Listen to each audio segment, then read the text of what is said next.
Eh, jangan sembarangan sama pendekar Basir. Hah? Untung aku masih kasihan sama kamu. Kalau tidak, ekormu aku pindahkan ke jidat. Sembara, kita ikat manusia jahat ini. Kita bawa pulang untuk oleh-oleh orang kampung. Di awal episode ini, kita langsung menuju kerajaan Mataram, di mana Sultan Agung pun sedang mengumpulkan seluruh adipati dan para demang untuk membicarakan tentang keberadaan Belanda di tanah Jawa yang semakin membuat khawatir Raja Mataram tersebut. Sultan Agung pun memerintahkan semuanya untuk bersiap jika sewaktu-waktu mereka dibutuhkan untuk bersatu melakukan perlawanan terhadap kompeni yang telah menjajah negerinya.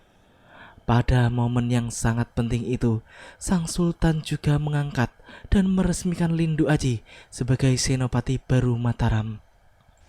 Aku angkat kamu jadi Senopati. Gelarmu Haryo Ageng Belonegoro. Berdiri.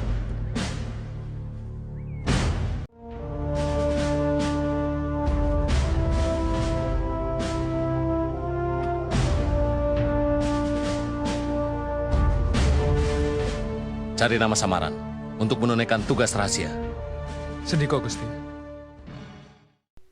Setelah itu, Lindu Aji pun segera berangkat untuk menunaikan tugas rahasia dari Sri Sultan. Ketika di perjalanan, ia pun secara tidak sengaja melihat para pembesar Kadipaten Pati sedang disandra oleh segerombolan perampok yang sekaligus meminta uang tebusan. Melihat semua itu, Lindu Aji pun segera turun tangan untuk melakukan penyelamatan terhadap para pejabat tersebut. Ia pun bertarung 1 lawan 1 melawan pimpinan perampok tersebut. Dan jelas ilmu Lindu Aji yang tinggi membuatnya mudah untuk meringkus perampok tersebut dan mencoba untuk mengorek keterangan tentang pemberontakan yang dilakukan oleh orang dalam alias para pejabat Mataram. Akan tetapi, ketika orang itu hendak memberikan keterangan, tiba-tiba saja ia pun tewas karena dibunuh secara diam-diam. Hal itu jelas membuat Lindu Aji curiga dengan orang-orang Kadipaten Pati yang baru saja diselamatkannya tersebut. Sebutkan, siapa pemimpinnya? Siapa? Pembesar Kadipaten Pati. Siapa namanya? Apa pangkatnya? Namanya Raden. Pemimpin Persatuan Gerombolan adalah seorang pembesar Kadipaten Pati. Kanjeng, sebagai penguasa Kadipaten Pati, tentunya mengetahui. Saya mohon Kanjeng Adipati menyelidiki siapa yang menjadi pengkhianat bersekutu dengan Belanda. Kamu berani memerintah aku, seorang adipati? Saya mohon maaf, namun saya hanya melaksanakan tugas Kanjeng Gusti Sultan Agung. Krishna Gawalang. Saya mohon maaf. Saya sama sekali tidak tahu Andika, Senopati khusus Gusti Sultan Agung. Kini kita beralih pada Sembara dan Farida yang pada saat itu sedang melakukan perjalanan menuju rumah Pak Karto yang ditinggalkannya beberapa waktu yang lalu. Sedangkan ia menugaskan Basir untuk melindungi keluarga tersebut. Malam itu, mereka berdua pun terpaksa menginap di tengah hutan karena mereka tidak menemukan kampung penduduk di sekitar tempat tersebut. Di tengah malam, ketika mereka berdua telah tertidur lelap, tiba-tiba saja datanglah anak buah Mak Lampir, si Mayang Sari, yang kemudian menggunakan sihirnya untuk membangunkan dan mengerjai Sembara. Namun ternyata ia tidak berhasil karena Sembara masih mampu mengatasi ilmu sihirnya. Hari ini, tamatlah riwayatmu. Tuhan menyelamatkan aku dari kejahatan ilmu sihirmu.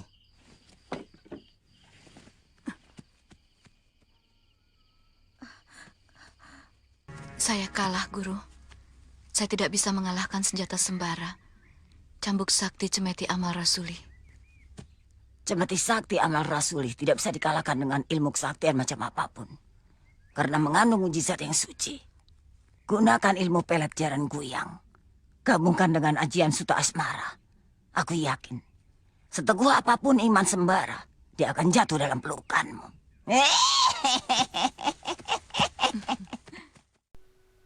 Sementara itu, Sembara dan Farida pun akhirnya sampai di rumah Pak Karto dan mereka pun melihat Basir yang sedang membelah kayu bakar di halaman rumah. Basir pun menjadi terkejut ketika tiba-tiba Sembara memanggilnya. Namun, ia pun sangat senang karena ternyata Sembara berhasil membawa pulang Farida dan juga cemeti Amarasuli yang telah dicuri oleh Sarkali. Akhirnya kamu berhasil juga bawa Farida. Kau sendiri bagaimana, Sir? Aku dapat upah yang hebat dan sangat istimewa dari Pak Karto. Apa tuh? Minten. Oh ya? Iya. Alhamdulillah, Sir. Akhirnya kau dapat jodoh. Kau tidak rugi, Sir. Biar gadis desa, Minten manis. Ya, sebuah pertemuan yang sangat menyenangkan. Namun, tanpa mereka ketahui, ternyata sedari tadi Mak Lampir, Mardian dan juga Mayang Sari pun sedang mengintai mereka dari balik semak-semak.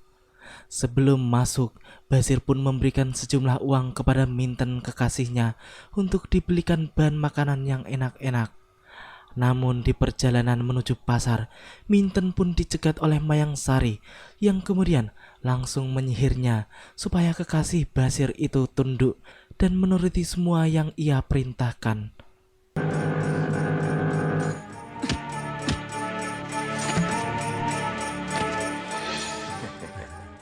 Kalau jodoh memang begitu. Sudah beberapa orang yang melamar si Minten anak saya itu. Selalu ditolak. Tapi begitu ketemu Nak Basir, wah, langsung nyantol. Nah, Minten sudah datang. Saya mau potong ayamnya dulu ya. Iya, iya. Sir, jangan repot-repot. Ah, tidak. Sama sekali tidak merepotkan. Kami sengaja hari ini mau masak yang istimewa. Untuk merayakan hari yang istimewa ini. Nah, ayamnya mau dimasak apa? Apa saja, yang penting enak, Sir. Beres. Basir yang hendak menghampiri Minten di halaman rumah pun tiba-tiba berteriak meminta tolong setelah ia melihat kekasihnya itu berubah menjadi ganas seperti seekor harimau yang hendak menerkamnya. Sembara dan yang lainnya pun segera berlari keluar setelah mendengar jeritan Basir. Namun ketika mereka telah berada di luar, mereka pun tidak menemukan Minten di sana. Di dalam situasi genting itu, Sembara pun kemudian mencoba untuk mencari jejak langkah kaki Minten dan mengikutinya, hingga kemudian mereka pun menemukan Minten pada sebuah gubuk dan terlihat seperti orang kesurupan. Minten pun tampak marah-marah kepada Sembara dan ia pun tampak tidak suka dengan keberadaan Sembara di tempat tersebut. Bahkan kemudian ia pun langsung menyerang Sembara.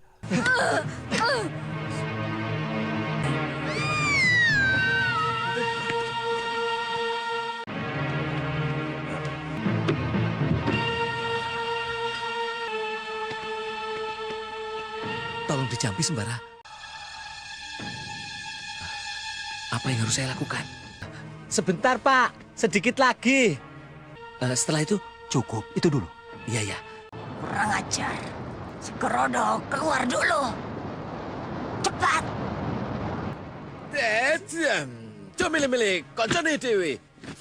Atas petunjuk Sembara, Basir pun memberikan air jamu itu kepada Minten. Namun, sebelum Minten meminum air tersebut, ternyata makhluk halus utusan Mak Lampir yang merasukinya pun telah kabur duluan. Pak Karto yang melihat putrinya telah sadar dan normal kembali pun menjadi sangat senang. Apalagi yang menyembuhkannya adalah calon mantunya sendiri. Hal tersebut menjadi kebanggaan tersendiri bagi Pak Karto dan istrinya. Selanjutnya, mereka pun kembali ke ruang makan untuk melanjutkan makan siangnya. Akan tetapi, lagi-lagi Mak Lampir pun datang ke rumah itu untuk menukarkan ayam bakar Minten dengan ayam bakar sihir ciptaannya. Minten.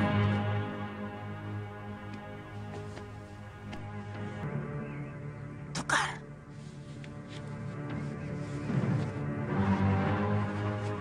Berikan kepada Sembara. Minten yang telah dinotis oleh Mak Lampir pun hanya bisa menuruti apa yang diperintahkan oleh nenek tua jahat tersebut.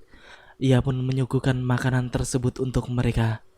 Namun, sembara yang memiliki mata batin yang kuat pun seperti merasakan ada kejanggalan pada diri Minten. Ia pun juga melihat ada yang tidak beres pada ayam bakar yang disuguhkan oleh anak Pak Karto tersebut. Ya, sembara memang tidak mudah untuk ditipu begitu saja. Ia pun langsung cepat tanggap untuk mencegah Basir dan Farida yang hendak mengambil ayam bakar tersebut. Ayo. Jangan sentuh dulu. Kenapa? Semuanya menyingkir.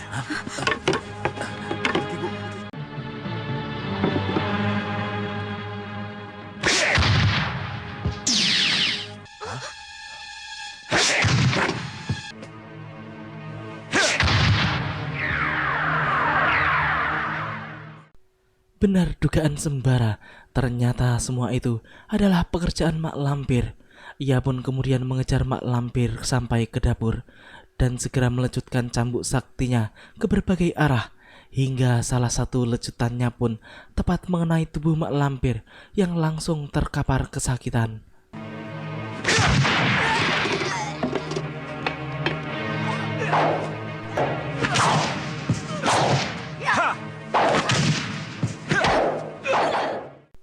Pertarungan mereka berdua pun berlanjut di halaman rumah Pak Karto.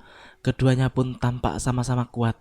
Namun, cambuk di tangan sembara yang ditakuti oleh Mak Lampir itu pun seperti memiliki mata. Kemanapun Mak Lampir bergerak, cambuk itu pun selalu mengikutinya. Akan tetapi, dasar Mak Lampir, walaupun ia terkena cambukan beberapa kali, namun ia seperti tidak terlihat merasakan sakit.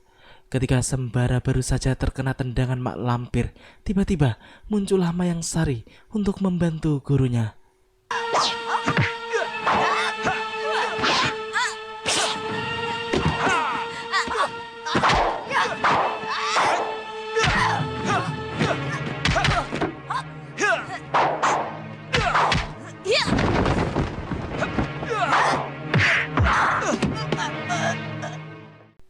Mak Lampir pun kabur menyusul Mayang Sari setelah mengetahui bahwa muridnya itu telah pergi meninggalkannya.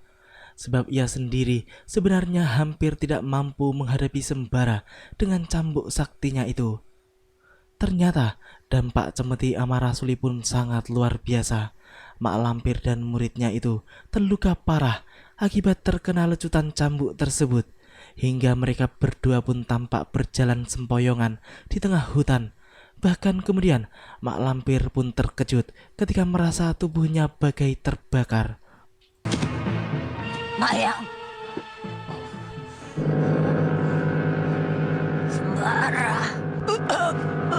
Tubuhku seperti dibakar.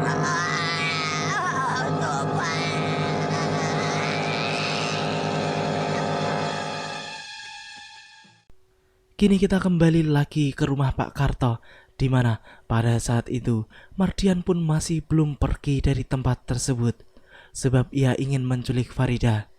Di saat itu, ia sedang menunggu waktu yang tepat, dan ketika Farida baru saja keluar dari kamar mandi, ia pun segera membekapnya dan mencoba membawanya kabur. Sementara itu, Sembara dan yang lainnya pun sedang berada di dalam untuk menyantap makanan. Setelah menghidangkan makanan, Minten pun mencoba untuk menjemput Farida di kamar mandi. Namun ia kaget ketika hanya menemukan potongan kain pakaian Farida di sana. Ia pun kemudian berteriak memanggil Basir dan Sembara untuk memberitahukan hilangnya Farida. Semua pun menjadi panik. Namun mereka masih mendengar teriakan Farida di kejauhan, sehingga kemudian Sembara pun cepat-cepat mencari sumber suara tersebut. Laki-laki, sekarang saatnya aku tangkap kau manusia harimau. Sembara, ampun. Jangan bunuh aku. Aku serahkan Farida kepadamu.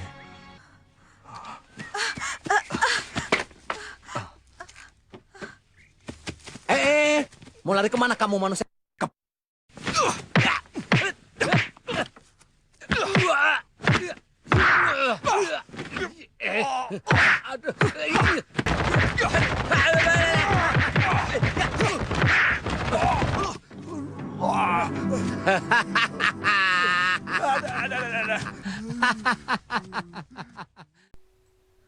Setelah dikalahkan oleh Basir, Mardian pun mereka bawa ke tempat pasungan di rumah Pak Karto.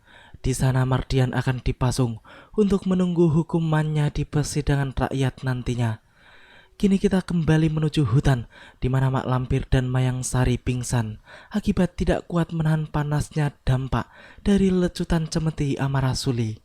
Pada saat itu, kebetulan ada seorang lelaki pencari kayu bersama anaknya yang sedang melintas. Mereka pun melihat Mak Lampir dan muridnya yang sedang tergeletak tak berdaya. Kasihan. Mereka pasti diterkam harimau. Lelaki itu pun merasa bahwa pasti dua orang itu habis diterkam harimau, sehingga darahnya berceceran di sekitar tempat tersebut. Tak lama kemudian, anak laki-laki kecil itu pun menghentikan seseorang yang sedang berkuda dan melintas di tempat itu untuk meminta bantuan. Dan ternyata orang yang dihentikannya adalah Lindu Aji. Tolong, ada orang diterkam harimau di sana.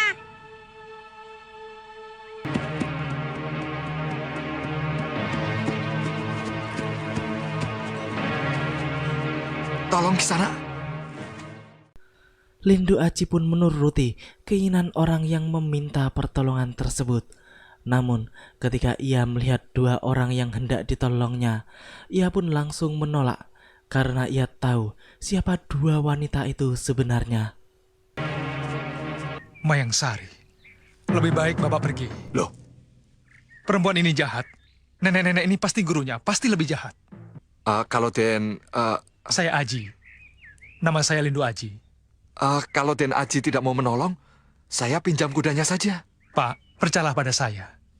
Nanti Bapak sendiri yang akan susah. Saya hanya pinjam kuda.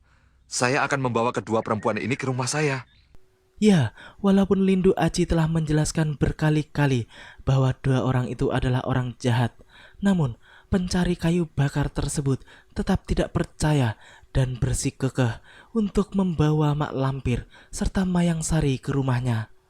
Setelah mengantarkannya, Lindu Aji pun langsung berpamitan untuk melanjutkan perjalanan rahasianya.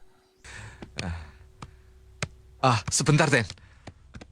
Hari sudah senja. Sebaiknya Den Aji menginap di sini saja. Bagi saya siang atau malam sama saja.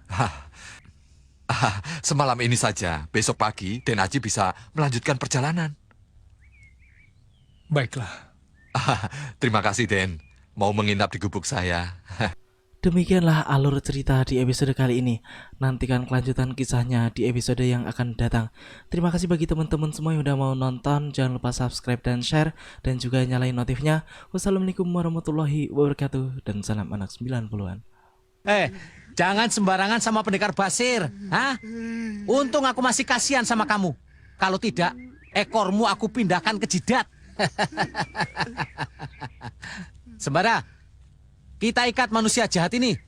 Kita bawa pulang untuk oleh-oleh orang kampung.